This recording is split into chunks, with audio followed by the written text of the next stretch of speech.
Industrial Revolution.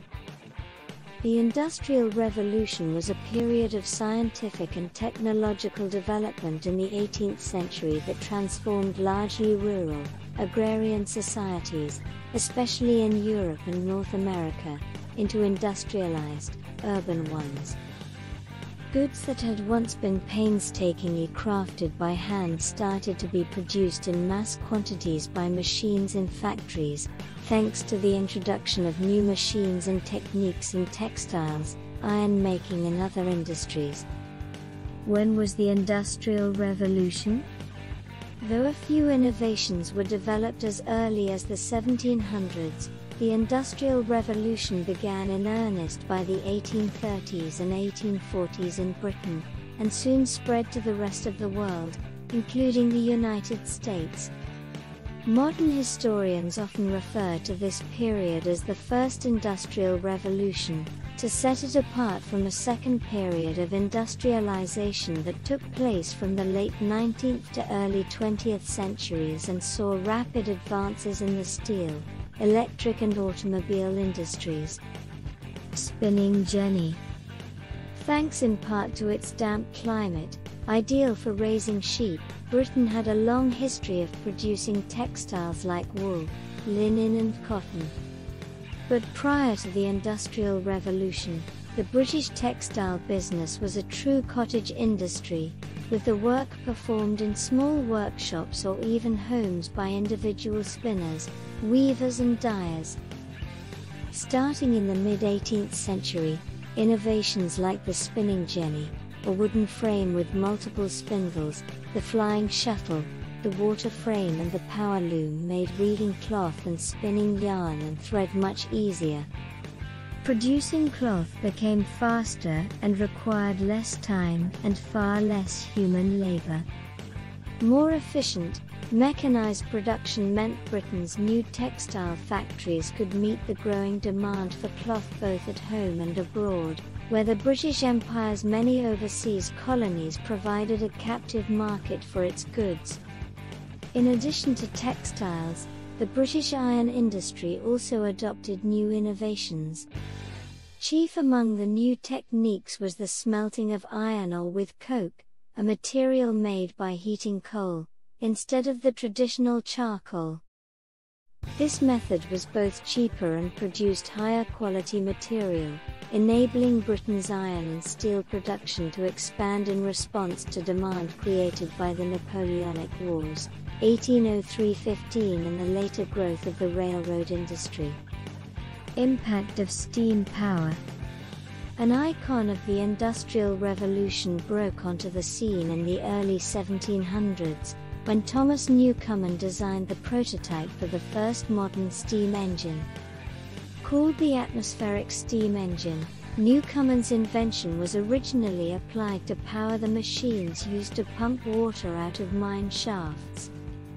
In the 1760s, Scottish engineer James Watt began tinkering with one of Newcomen's models, adding a separate water condenser that made it far more efficient.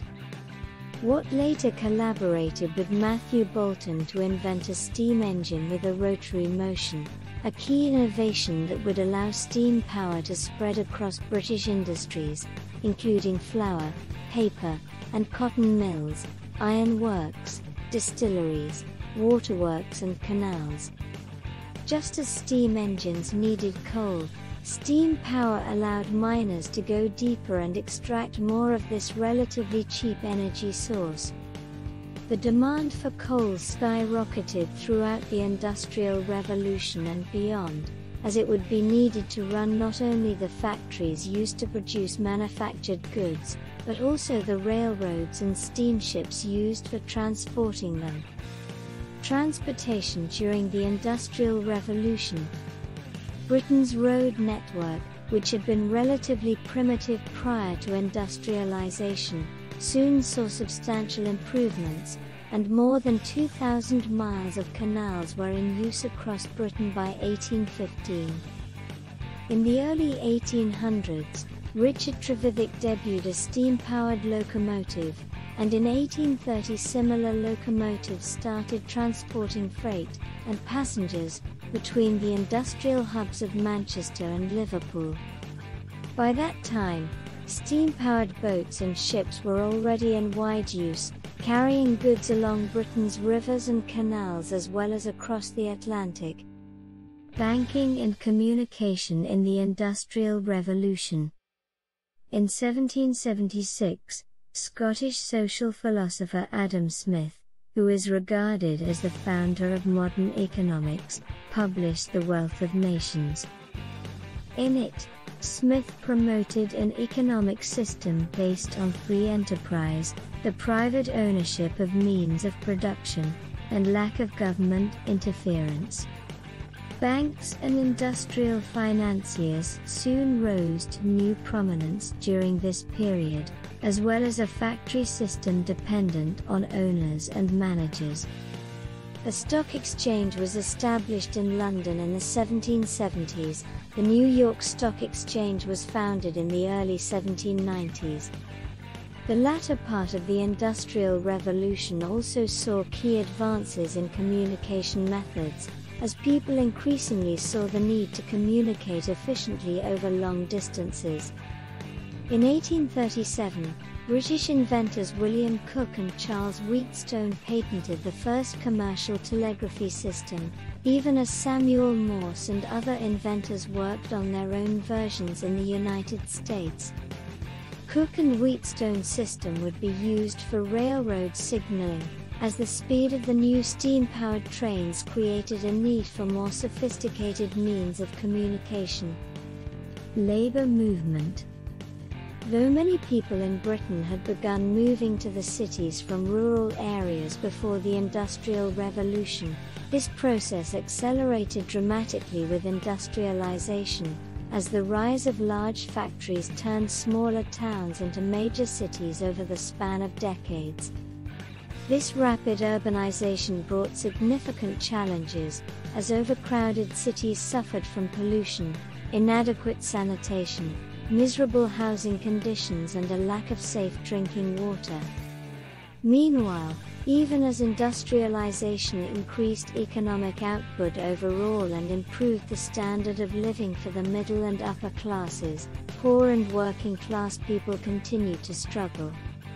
The mechanization of labor created by technological innovation had made working in factories increasingly tedious, and sometimes dangerous, and many workers, including children, were forced to work long hours for pitifully low wages.